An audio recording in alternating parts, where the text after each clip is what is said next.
Friends, stop measuring your age by the number of candles on your birthday cake, because I'm about to show you that the real measure of how old you are has nothing to do with the year you were born.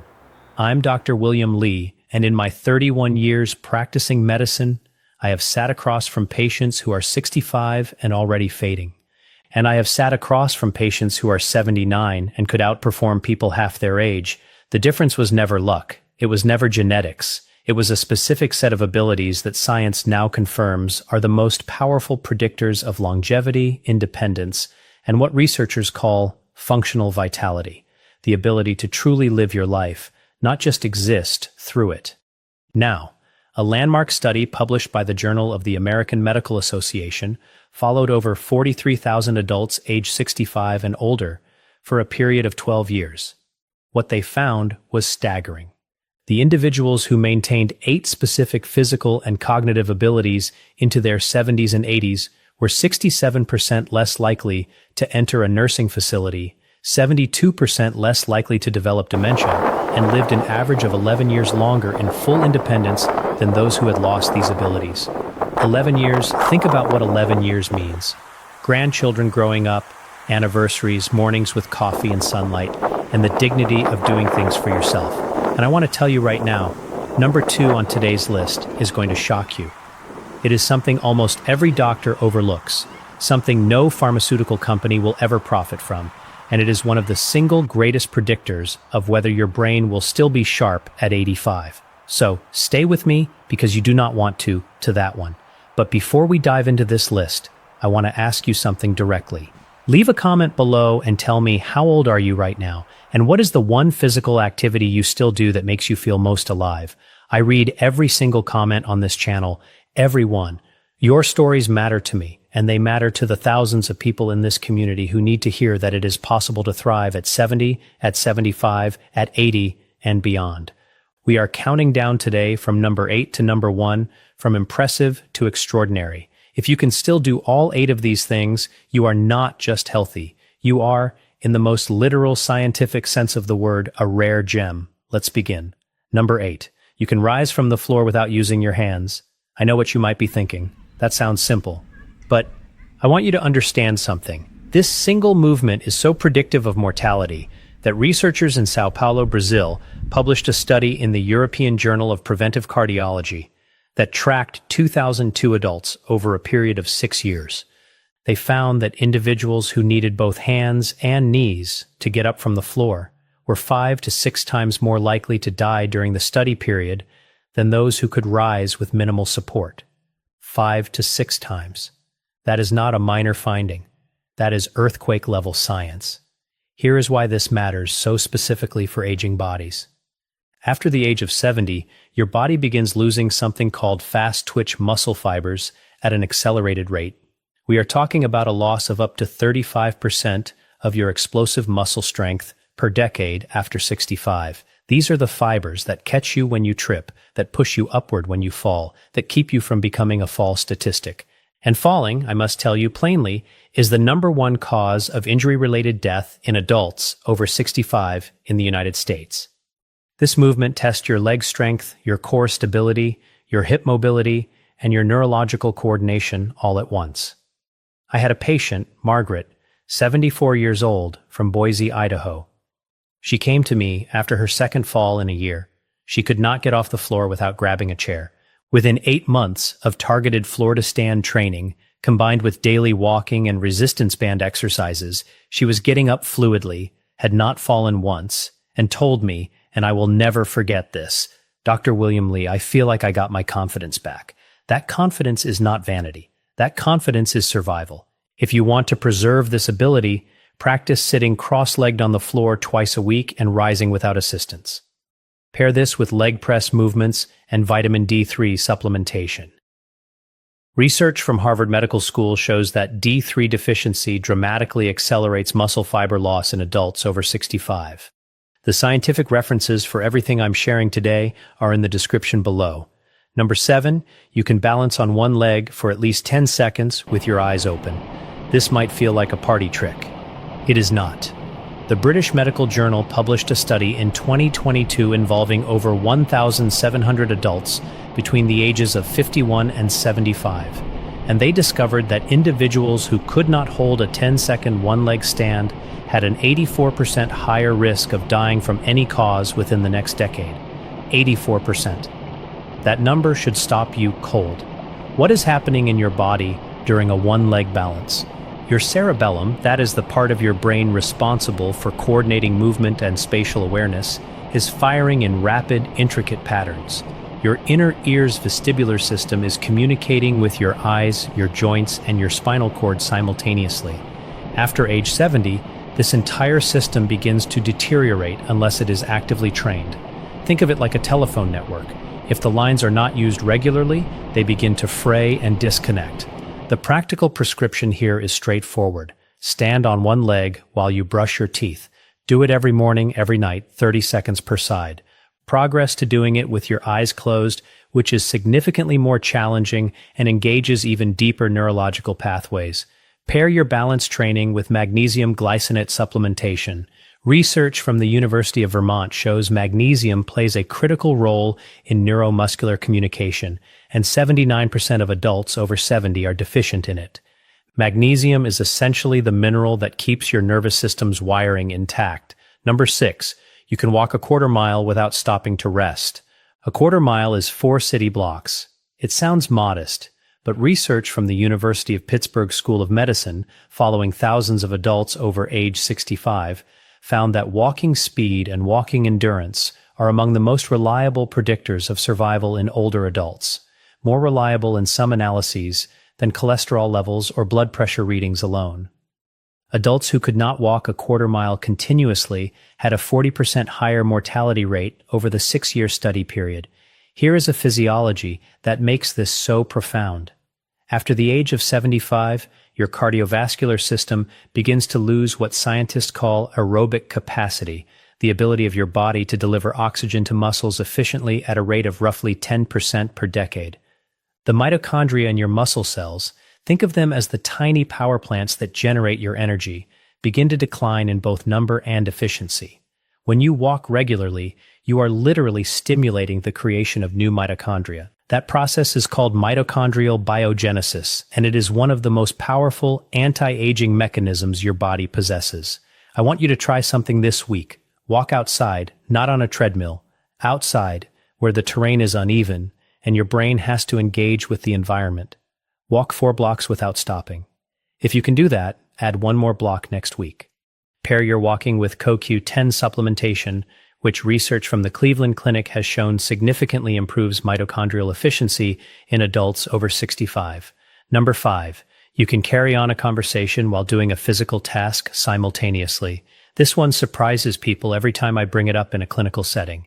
What I'm describing is the ability to dual task, to do 2 things at once that require both cognitive and physical engagement. You can walk and talk. You can cook while having a meaningful conversation. You can garden while listening and responding to a podcast or radio program. Sounds ordinary, it is anything but.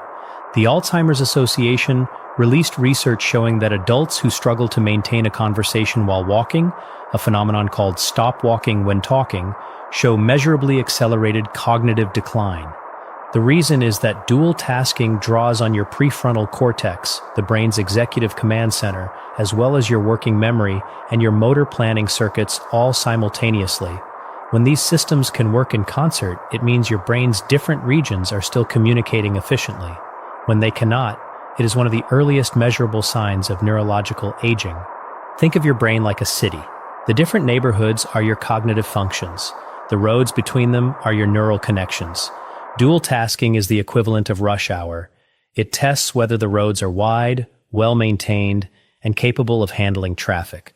A brain that handles the rush hour of dual tasking is a brain that is neurologically rich. Practical tip: every single day, intentionally combine a physical and a cognitive task. Walk while solving math problems out loud. Cook a new recipe while listening to a language learning program.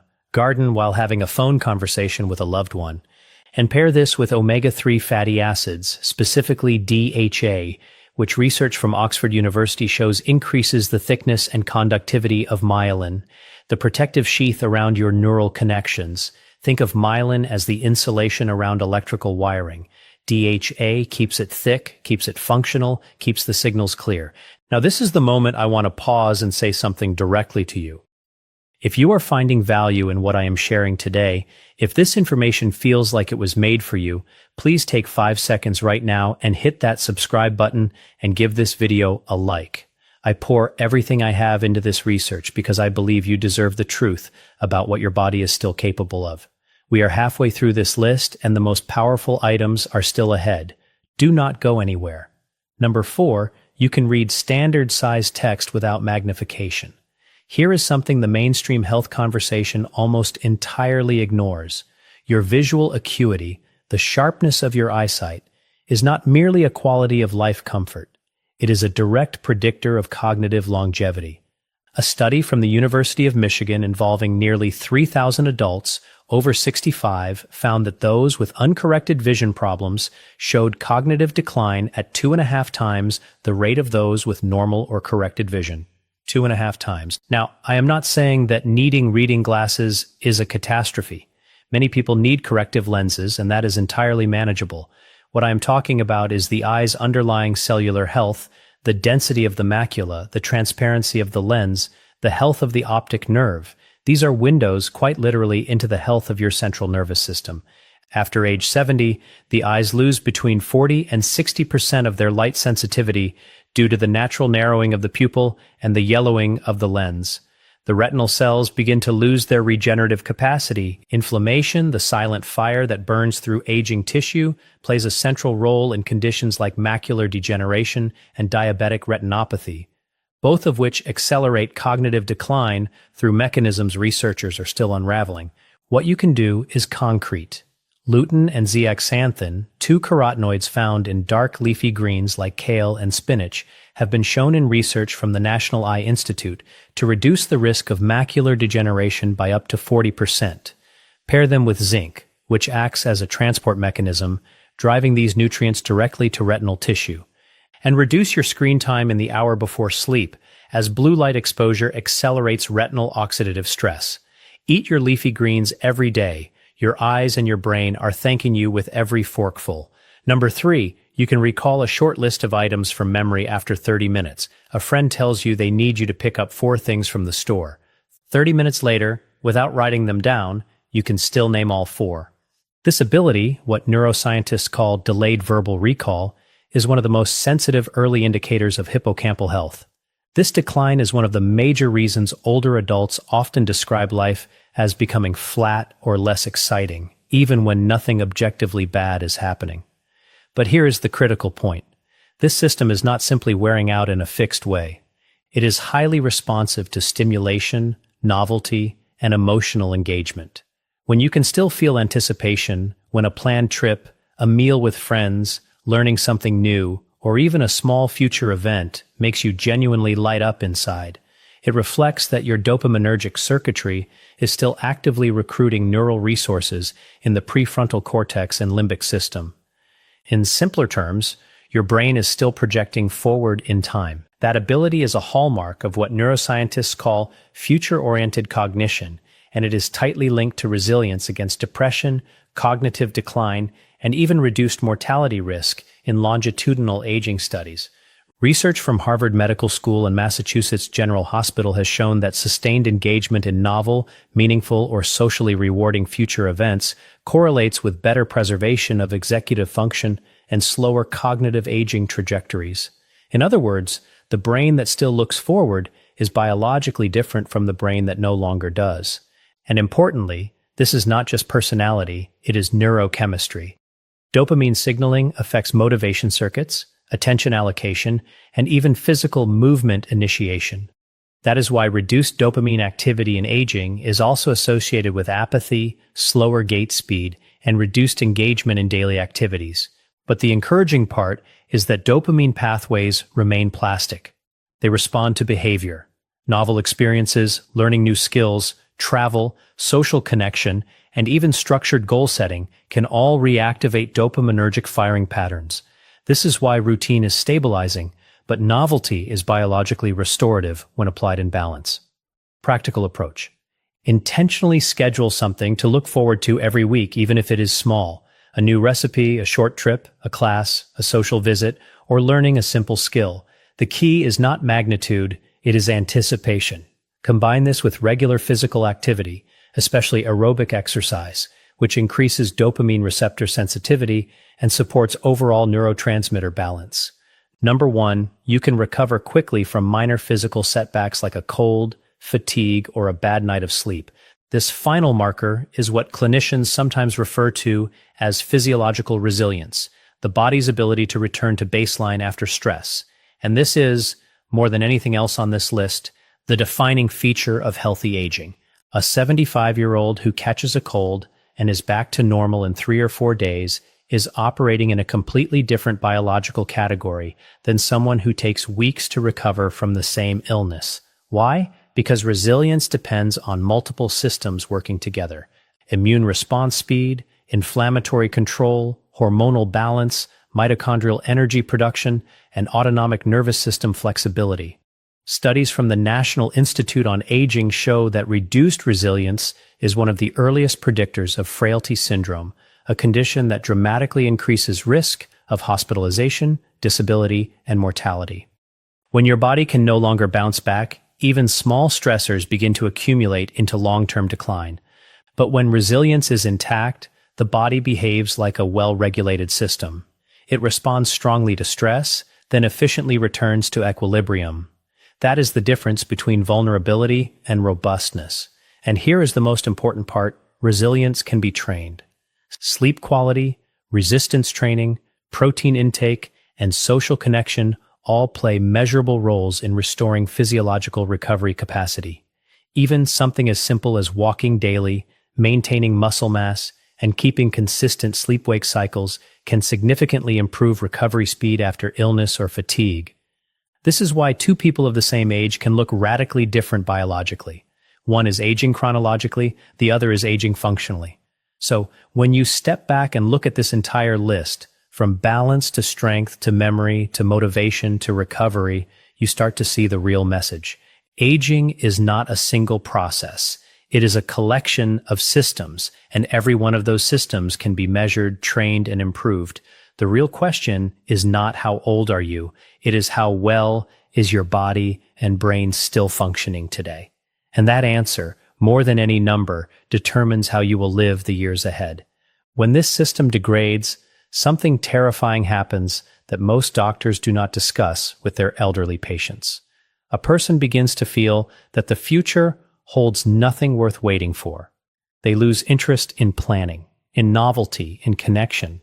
They describe it as the world going gray. This is not just sadness. This is called anhedonia, the inability to feel pleasure, and it is one of the most powerful predictors of rapid cognitive and physical decline in adults over 70. A 20-year study from Rush University Medical Center found that adults who reported high levels of what researchers called purpose in life, essentially having things to look forward to, were 48% less likely to develop Alzheimer's and lived an average of 7 years longer than those without it. 7 years of living, not just existing, but genuinely living. Here is what you can do starting today. Deliberately schedule something to look forward to every single week. It does not need to be grand: a meal at a restaurant you have never tried, a phone call with someone you love, a new book, a new route on your walk, a new recipe in the kitchen. Novelty is neurological medicine. It stimulates dopamine release and drives new synaptic connections. Pair this practice with social engagement research from Brigham Young University found that social isolation increases mortality risk by as much as 26%, while rich social connection actively preserves dopamine receptor density. Call someone you love today after this video. That call is as medicinal as any supplement I could prescribe. And number 1, the ability that above all others separates those who thrive from those who merely survive. You can get a full night of restorative sleep and wake feeling rested. I have saved this for last because it underpins every single other ability on this list. Sleep is not passive. Sleep is not rest. Sleep is the most aggressive biological maintenance process your body runs, and it runs it exclusively at night. exclusively when you are unconscious and in deep restorative stages of slumber. During sleep, specifically during slow-wave deep sleep and REM sleep, your brain activates something called the glymphatic system. Think of it like your brain's overnight cleaning crew. Specialized fluid pathways open up and flush out toxic waste products that accumulate in your neurons during the day. The most important of these waste products is called amyloid beta, the same protein that clumps together to form the plaques that define Alzheimer's disease. Research from the University of Rochester published in the journal Science confirmed that the glymphatic system is 60% more active during sleep than during wakefulness. That means every night you sleep poorly, your brain's cleaning crew is working at 40% capacity and the trash is piling up. After the age of 70, reaching deep slow-wave sleep becomes significantly harder. Research from UC Berkeley found that adults over 65 spend 75% less time in deep sleep than adults in their 20s. Less deep sleep means less glymphatic cleaning. Less cleaning means more amyloid accumulation. More amyloid means accelerated neurological aging. This is not a theory. This is a biological chain of consequence that researchers now consider one of the central mechanisms of dementia. What can you do? First, anchor your sleep schedule. Wake at the same time every morning, including weekends. Your circadian rhythm, the body's internal clock, is governed by morning light exposure. So, get outside within 30 minutes of waking and let natural light enter your eyes.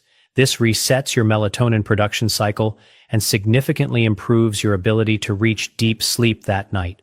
Keep your bedroom temperature between 65 degrees and 68 degrees Fahrenheit. Your core body temperature must drop to initiate deep sleep, and a cool room accelerates that process. Consider magnesium threonate specifically, a form of magnesium developed at MIT that crosses the blood-brain barrier more effectively than other forms, and has been shown in clinical trials to increase slow-wave sleep duration in adults over 60 by an average of 17%. Pair it with glycine. 3 grams taken 30 minutes before bed has been shown in research from the Japanese National Institute of Health to reduce core body temperature and measurably improve sleep quality and next-day cognitive performance. Avoid alcohol within 4 hours of sleep. Despite feeling like it helps you relax, alcohol is one of the most effective destroyers of REM and deep sleep known to science, reducing both by up to 40% even from moderate consumption. I want to tell you about Patricia, 72, from Portland, Oregon. Patricia came to me exhausted. She had not slept through the night in 4 years. She was developing word-finding difficulties, losing her balance more frequently, gaining weight despite eating carefully. We rebuilt her sleep architecture using the exact protocol I just described: consistent wake time, morning light, cool bedroom, magnesium 3 and 8, and glycine. No alcohol within 4 hours of bed. Within 60 days, she was sleeping 7 hours continuously. Within 6 months, the word-finding difficulties had largely resolved. Her balance improved. She lost 11 pounds without changing her diet significantly. Patricia's story is not unique. I have seen variations of it dozens of times. Sleep is not a luxury for older adults. Sleep is the master medicine that makes every other intervention work. And now I want to bring you back to this moment because I believe you